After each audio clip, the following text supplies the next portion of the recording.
Hey guys, Dr. Ben here, Functional Medicine Centers. Welcome, excited to have you on the video today. We're gonna go over something that a lot of people are talking about. Everyone's got their thyroid is out of balance, and it's not my thyroid this, the doctor says I need to be on thyroid medication, I'm taking supplements, I'm taking iodine, I've got Hashimoto's, I go off gluten, all these different things.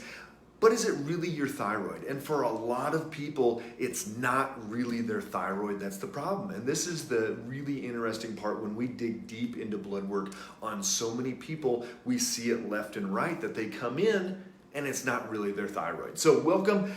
Glad you guys are jumping on board today and learning something new. This is the crucial part of getting healthier and getting better. You've got to keep learning. You've got to keep striving to get more information, more data into your mind so that you can make those good decisions. And that's what we're here to do, is to give you that information and let you make that decision of what you want to do with your health. So if you guys are new, go ahead and like or share the page. Tons of videos out there, over 400 videos.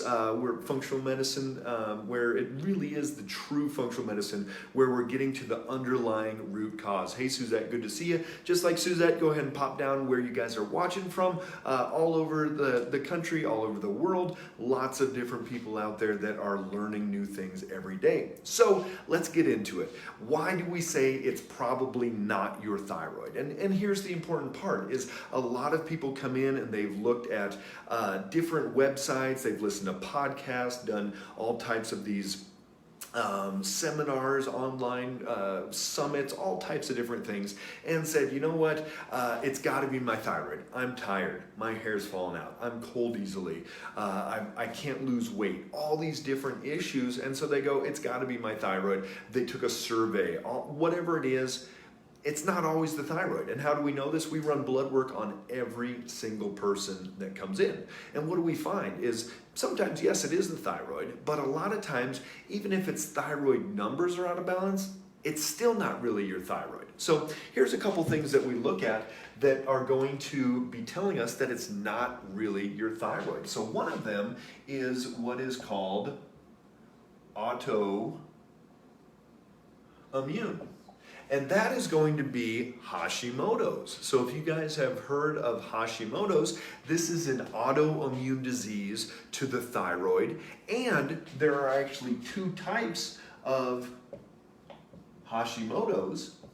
And there is one that is autoimmune, attacking the thyroid itself. And the other is it's attacking the bus. I'm not an artist. It's attacking the bus that is transporting the T3 and T4 around the body. So if any of you have Hashimoto's, go ahead and give me a thumbs up if you guys have heard of Hashimoto's, or if you know you do have Hashimoto's, pop it down below. And I would be surprised if any one of you, unless you're one of my patients, would be able to tell me which type of Hashimoto's that you have. So if you do know that answer, go ahead and pop that down below. We would love to see that. We look at the TPO and the thyroglobulin. This is the thyroglobulin here. That's the bus that is going to move that around. Hey Dot, good to see you out there in central Nebraska. So thyroglobulin is going to move it around, where the TPO is going to be to the thyroid itself. And so the thyroid itself is being attacked with TPO, but the thyroglobulin is the bus that transports it. Why is that important? Well, it's really important because if you're attacking your thyroid, that's one thing. But if you are attacking the transportation mechanism, then we have no idea how much is actually getting to the tissues. And you could have double or triple or quadruple the amount of thyroid hormone in your body, but it's still not going to be what it needs to do to get to the tissues. So which one do you have? Has anyone actually had theirs tested and know which type of Hashimoto's that they actually have? It's important to know. So for one, a lot of people think that this is a thyroid disease. So Hashimoto's is not a thyroid disease. It is an autoimmune disease. That means, hey Marcy, good to see you in Kansas there. This means that it is the immune system. So just like my mom's MS, when she had MS and she was in the wheelchair and all those things, she had an autoimmune disease that was attacking her nerves. It wasn't a nerve disease. If somebody has rheumatoid arthritis and they get these big fat knuckles, that doesn't mean that they have a joint disease. that means they have an autoimmune disease that is now triggering this whole inflammatory process, and it's attacking those joints. Same thing with the TPO, is it's now attacking the thyroid gland. Hey Brian, good to see you out there in Omaha. Or maybe Florida where you are now.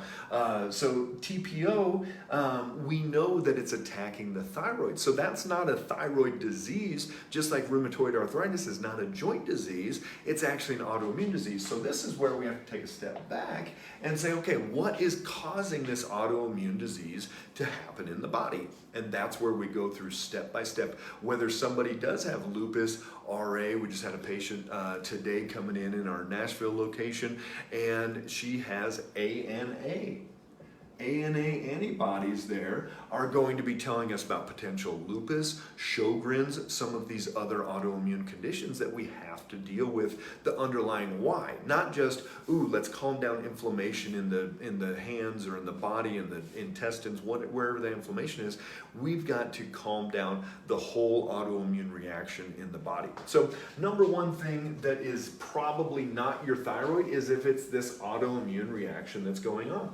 Another thing that is not your thyroid is we see two different markers when we test in the blood work. We see what's called T4 and T3.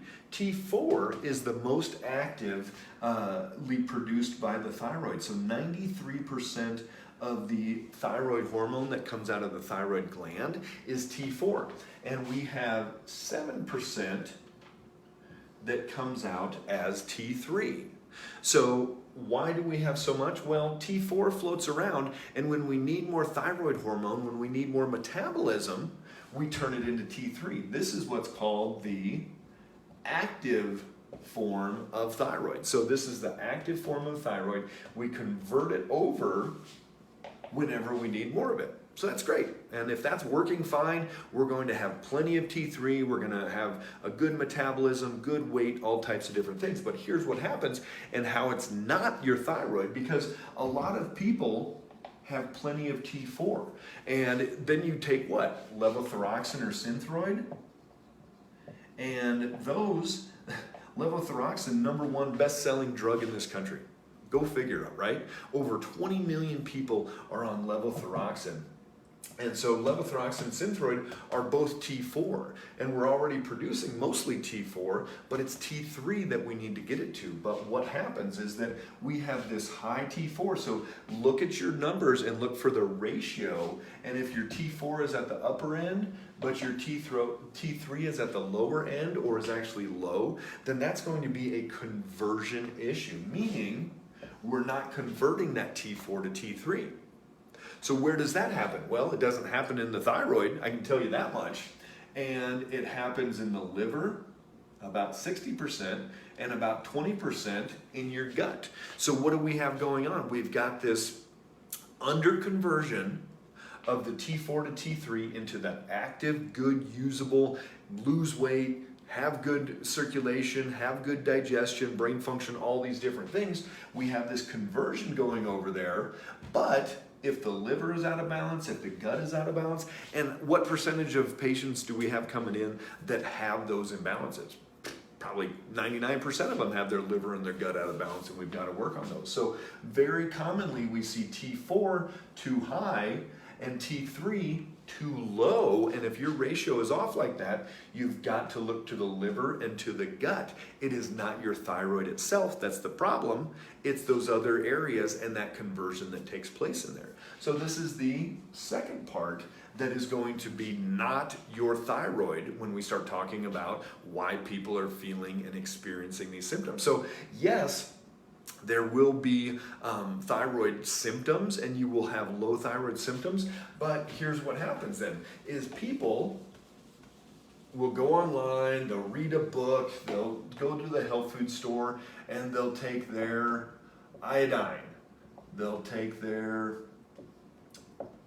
tyrosine, these different herbs. They'll say, oh my gosh, I can't eat cabbage or cruciferous vegetables. Give me a thumbs up if anybody out there has read that before, and then they went off all their green vegetables, which is more problematic. I've never seen somebody thyroid symptoms get better when they go off the vegetables. If you have, great, go ahead and pop that down in the comments, but otherwise, let me know. So again, anybody popping in, remember, you look at your autoimmune markers is a huge reason for this. And number 2 is going to be that underconversion. Hey, Suzette, thanks for the positive words. Cecilia, great to see you down there in Phoenix. So those are the 2 main things that we see that are not thyroid problems, but it affects the thyroid hormone. So if you have an autoimmune and you're not transporting your thyroid around, or you're attacking your thyroid gland, ultimately the end stage T3 active, good usable form of thyroid is going to be not where it needs to be. And then the other is going to be that underconversion. So that's what you've got to look at, is you've got to look at that T4 to T3 ratio, and you've got to look for those Hashimoto's markers. But you got to check both. Give me a thumbs up. Anybody know which Hashimoto's markers you have had tested, and if you've tested positive for them? So pop those down below, but it's TPO and thyroglobulin are the 2 there. So a lot of people just go take iodine, tyrosine, herbs, different things to try to boost their thyroid, but their thyroid's actually fine. And we see that all the time. And so many patients come in, and we put a part on our questionnaire, and it says, even though you're not the doctor, what do you think is going on? Why do I ask that? Because I want to know. You're the one that has been in your body. You're the one that's been living your life and read things and heard things and what resonates with you. And so many times we say, people say, it's probably my thyroid. I think it's my thyroid. I think my thyroid's off. I need to get the right dosage, all these things. But guess what?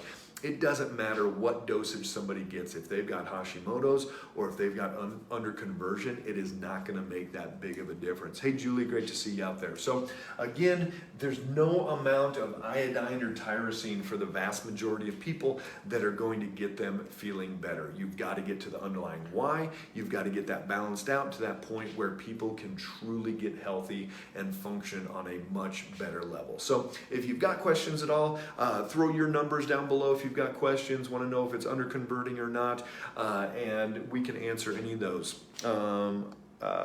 RP got autoimmune hypothyroidism, positive for TPO, high TSH, normal T4, iodine is just above normal. Yeah, so did you run the thyroglobulin, the TG, as well for those Hashimoto's markers? So positive for TPO, you're attacking your thyroid gland. High TSH, that means that your body is working a lot harder. You're whipping the horse to go faster. Normal T4, is that with medication or without? That would be one question there. And then iodine is just above normal. So everything is fine there, but remember, if you've got autoimmune, you're attacking your thyroid gland. So it doesn't matter if you've got enough iodine or anything else, you're attacking your thyroid, and you're not going to be able to produce enough hormones like you need to. And if you've got thyroglobulin high, then it may not even be able to transport around the body like it needs to, even if you're taking levothyroxine or Synthroid or Armour, Nature's-Throid, any of these other thyroid ones. Yes. Normal on the globulin. Yep. So your transportation is working, but you're just attacking. And what we don't know is how much damage has actually been taken place in that thyroid gland. So you might have 60% left, you might have 80% function left, but that we don't know exactly how much that is. So if you guys have any other questions, pop those down below. We look at this page all the time, so if you've got anything at all, even when you're watching the replay, go ahead and pop those down below. But great to see you. If you are having troubles with any of this, let us know. Just like RP here, can it be reversed? It absolutely can. We have patients all the time that are able to get off their medications, that are able to function way better, enjoy life, lose weight, have tons of energy, because they fix the autoimmune reaction in your case, as opposed to try to just stabilize those numbers exactly where they are. So you've got to take a step back. You've got to start the healing process, because remember, here's the big thing. in over half the people that have one autoimmune condition, they have multiple. So we don't want any more. We don't want any lupus. We don't want anything else going on there. So if you've got any questions, drop us a line. We've got our Phoenix location, Nashville, Fort Collins, but if you're not in those areas, we work with people all over the country, all over the world. So make it a great day, guys. Let me know if you got any questions.